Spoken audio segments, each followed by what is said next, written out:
نحمدہ ونصلی ونسلم علی رسولہ الکریم اما بعد اعوذ باللہ من الشیطان الرجیم بسم اللہ الرحمن الرحیم الذی خلق الموت والحیاة لیبلوکم ایکم احسن عملا صدق اللہ العظیم اللہم صلی علی سیدنا و مولانا محمد معدن الجود والکرم وآلہ وصحبہ وبارک وسلم الصلاۃ والسلام علیک یا سیدی یا رسول اللہ وعلی آلک واصحابک یا سیدی یا حبیب اللہ۔ حمد و صلاۃ کے بعد ہمارے ہاں بہت سارے لوگ ساری زندگی فلسفے کی نظر ہی کر دیتے ہیں۔ بہت ساری چیزیں ایسی ہوتی ہیں جن کا سمجھنا بہت آسان ہوتا ہے، لیکن بعض لوگ بعض ایسی گہرائیوں میں اترنا پسند کرتے ہیں کہ وہ گہرائیوں میں تو الجھتے جاتے ہیں لیکن صاف اور نکھری ہوئی حقیقتوں کو قبول کرنے کو تیار نہیں ہوتے۔ موت اور حیات، دنیا میں آنا اور دنیا سے چلے جانا، بہت لمبا فلسفہ نہیں، یہ کوئی بہت الجھاؤ والی بات نہیں، یہ کوئی ایسا نقطہ نہیں جس کا سرا ہاتھ نہ آ سکے۔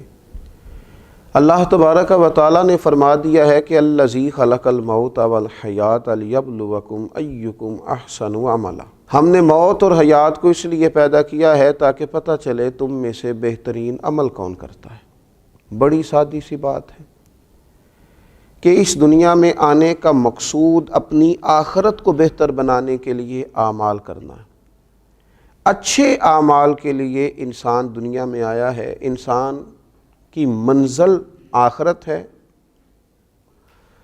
اور وہ اس لیے آیا ہے کہ اپنی اس منزل کے لیے زاد راہ جمع کرے، یعنی اچھے اعمال اختیار کرے۔ اب جب انسان کسی منزل کی طرف بڑھ رہا ہوتا ہے تو اسے نہ اس کے لیے کچھ چیزوں کی ضرورت بھی ہوتی ہے، ظاہر ہے اسے گاڑی پر سوار ہونا ہے، راستے کی ضروریات کا خیال کرنا ہے، راستے میں اگر اسے زندہ رہنا ہے اس کے لیے جس مناسب خوراک کی اسے ضرورت ہے اس خوراک کا اس کو حصول کرنا ہے۔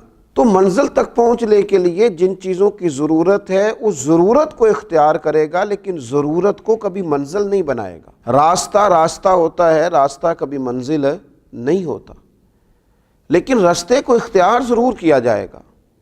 اسلام کے اس خوبصورت فلسفے کو سمجھیں کہ انسان دنیا میں آیا اچھے اعمال کرنے کے لیے۔ اب دنیا میں چونکہ اس نے رہنا ہے تو رہنے کے لیے اسے گھر کی بھی ضرورت ہے، اسے اپنا بدن ڈھانپنے کے لیے لباس کی بھی ضرورت ہے، اسے اپنی کمر سیدھی رکھنے کے لیے خوراک کی بھی ضرورت ہے، لیکن یہ ساری چیزیں ضرورت ہیں، یہ منزل نہیں ہے، یہ راستہ ہیں، یہ حقیقی منزل نہیں ہے۔ ہمارے ہاں یہ ہوا کہ لوگوں نے یہ چیزیں جو ضرورت کی تھیں اسی کو اپنی منزل سمجھ لیا، کھانا ہے، پینا ہے، بڑے بڑے محلات بنانے ہیں، اسی میں زندگی کو گزار دیا۔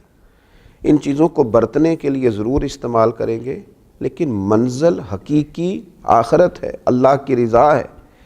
نبی پاک صلی اللہ تعالیٰ علیہ وسلم کی غلامی منزل ہے مسلمان کی۔ تو زندگی میں زہد کمایا جائے۔ یہ جو زاہد ہوتے ہیں، زہد کمانے والے لوگ ہوتے ہیں، یہ کون ہوتے ہیں؟ یہ وہی لوگ ہوتے ہیں جو دنیا میں رہ کے بھی دنیاوی لذات کو ترک کرتے ہیں۔ وہ کوئی کٹ نہیں جاتے، وہ کوئی مجذوبانہ زندگی نہیں گزارتے، وہ چیزوں کا حصول تو کر رہے ہوتے ہیں پر ان کا دل چیزوں سے نہیں جڑا ہوا ہوتا، دل اللہ رسول سے جڑا ہوا ہوتا۔ زہد کیا ہے؟ دنیا کو ترک کر کے آخرت کی طرف مائل ہونا، یہی تو زہد ہے۔ یعنی غیر اللہ کو چھوڑ کے اللہ کی جانب مائل ہونا، یہی تو زہد ہے۔ بس اپنی زندگی زہد والی بنائی جائے، دنیا اتنی لی جائے جتنا دنیا میں رہنا ہے، آخرت کے لیے اتنا کام کیا جائے جتنا آخرت میں رہنا ہے۔ لیکن وہ الجھ جانا دنیاوی معاملات میں اور بہت زیادہ اپنا مزاج بنا لینا دنیا داری کا۔ حضرت امام غزالی رحمۃ اللہ تعالیٰ علیہ ارشاد فرمایا کرتے ہیں، حقیقی زاہد وہ نہیں ہوتا جس کے پاس دنیا آئے نہ، حقیقی زاہد تو وہ ہے جس کے پاس دنیا آئی تھی اور بعض اوقات بڑی رسوا ہو کے آئی تھی، لیکن اس نے کیا کیا؟ وہ دنیا سے مانوس نہیں ہوا، دل نہیں لگایا، دل اس نے اللہ رسول سے لگایا۔ آئی چیزیں اس کے پاس، بڑے بڑے آپ دیکھ لیجئے مالدار لوگ ہوئے لیکن ان کی طبیعتیں اپنے رب کے ساتھ جڑی رہیں، اللہ کے ساتھ ان کا مزاج رہا، تو کچھ زہد پیدا کیا جائے مزاج کے اندر۔ نبی اکرم صلی اللہ تعالیٰ علیہ وسلم کی خدمت میں ایک صحابی نے عرض کیا تھا، یا رسول اللہ صلی اللہ تعالیٰ علیہ وسلم، لوگوں میں سب سے بہتر کون ہے؟ تو فرمایا ہر وہ مومن جو صاف دل ہو اور زبان کا سچا ہو۔ عرض کی صاف دل والے سے کیا مراد ہے؟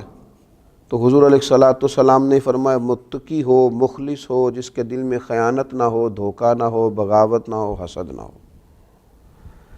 عرض کی ایسے شخص کے بعد پھر کون سب سے افضل ہے؟ تو نبی اکرم علیہ الصلوۃ والسلام نے فرمایا وہ شخص جو دنیا سے بچے، دنیا سے نفرت کرے اور اپنی آخرت سے محبت کرے۔ جو صرف دنیاوی معاملات کے ساتھ لگا رہے اور اپنی آخرت کو چھوڑ دے، وہ افضل نہیں۔ افضل تو وہ ہے جس کا دل آخرت کی طرف مائل ہو۔ حضرت مولا علی شیر خدا فرمایا کرتے تھے تمہارے سامنے دنیا بھی ہے اور آخرت بھی، دنیا کے بیٹے نہ بننا، آخرت کے بیٹے بننا۔ اور نبی اکرم صلی اللہ تعالیٰ علیہ وسلم نے فرمایا وہ لعنتی ہے جو درہم و دینار کا بندہ بن گیا، جو بن ہی پیسے کا بندہ گیا ہے، دولت مل گئی ہے تو سکون ہے، نہیں ملی تو بے چین ہے۔ بندہ تو اللہ کا بننا۔ بہت بڑی یہ روحانی ترقی میں رکاوٹ ہے کہ بس ہر وقت مال، بھئی یہ ضرورت ہے، اسے صرف ضرورت سمجھو۔ ہر وقت دولت کی خواہش، یہ ایک ضرورت ہے، اس کو فقط ضرورت سمجھو۔ اپنے دل کی ساری توجہ اسی کی طرف کر لینا۔ اتنا قیمتی تمہارا رجوع تھا محبت کا، وہ تم نے دولت کو دے دیا، وہ تم نے اس طرف مائل کر لیا۔ اپنی طبیعت سے ان چیزوں کو نکال کر اپنے دل کو آخرت کی طرف مائل کرنا۔ امیر المومنین حضرت عمر فاروق رضی اللہ تعالیٰ عنہ فرماتے ہیں میں دو جہاں کے سلطان سرور کائنات صلی اللہ علیہ وسلم کی خدمت میں حاضر ہوا تو حضور موٹے بان کی بنی ہوئی چارپائی پہ آرام فرما تھے، اور جب کریم رسول اٹھے تو بدن مبارک پر بان کے، موٹے بان کی چارپائی کے نشان تھے۔ حضرت عمر جیسے شخصیت، بڑے آدمی، حضرت عمر کہتے ہیں میں رو پڑا، اور میں نے عرض کی یا رسول اللہ صلی اللہ تعالیٰ علیہ وآلہ وسلم، کیسر و کسریٰ جیسے بادشاہ تو دنیاوی آسائشوں میں زندگی گزاریں، اور آپ اللہ کے محبوب ہو کر اور محبوب مطلق ہو کر اس طرح وقت گزاریں کہ موٹے بان کی چارپائی اور کمر مبارک پر نشان ہے۔ تو نبی پاک علیہ الصلوۃ والسلام نے یہ فلسفہ سمجھایا ہے اپنی امت کو۔ حضور علیہ الصلوۃ والسلام نے فرمایا اے عمر تم اس بات پہ راضی نہیں ہو کہ ان کے لیے دنیا ہو اور ہمارے لیے آخرت ہو؟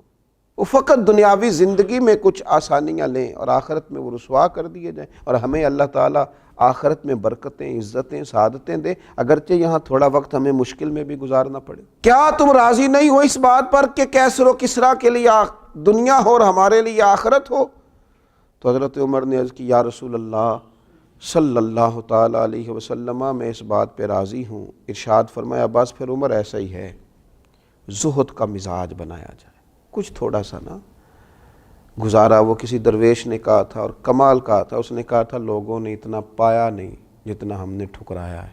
یہ آئی نا حضور کی بارگاہ کے اندر، صحابہ کی بارگاہ میں، کیا ان کے پاس کچھ تھا؟ نہیں، بڑا کچھ آیا، لیکن ان لوگوں نے اسے قبول نہیں کیا۔ محبوب کریم علیہ السلام تو فرماتے ہیں میں چاہوں تو بادشاہ بنا دیا جاؤں، یہود پہاڑ سونے کا بنا دیا جائے، لیکن محبوب کریم علیہ السلام نے اپنی شہزادی سیدہ طیبہ طاہرہ حضرت فاطمہ الزہرا رضی اللہ تعالیٰ عنہ کو اونٹ کے بالوں کی بنی ہوئی چادر اوڑھ کر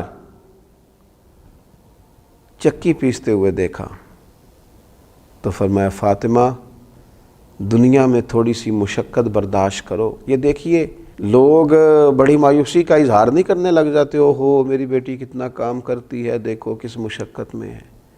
سیدہ چکی پیس رہی ہیں، نبی پاک علیہ الصلوۃ والسلام نے انہیں چکی پیستے ہوئے دیکھا تو فرمایا فاطمہ دنیا میں تھوڑی مشقت برداشت کرو، اللہ آخرت کی ساری سعادتیں تمہیں ہی عطا فرمائے گا۔ تو مزاج کچھ زہد والا ہو، کچھ آخرت کی تیاری کا مزاج ہو، 24 گھنٹوں میں کچھ تو وقت ہو جس میں صرف اپنی آخرت کے لیے، قبر و حشر کے لیے تیاری کی جائے۔ اللہ تعالی ہمیں اس کی سمجھ عطا فرمائے۔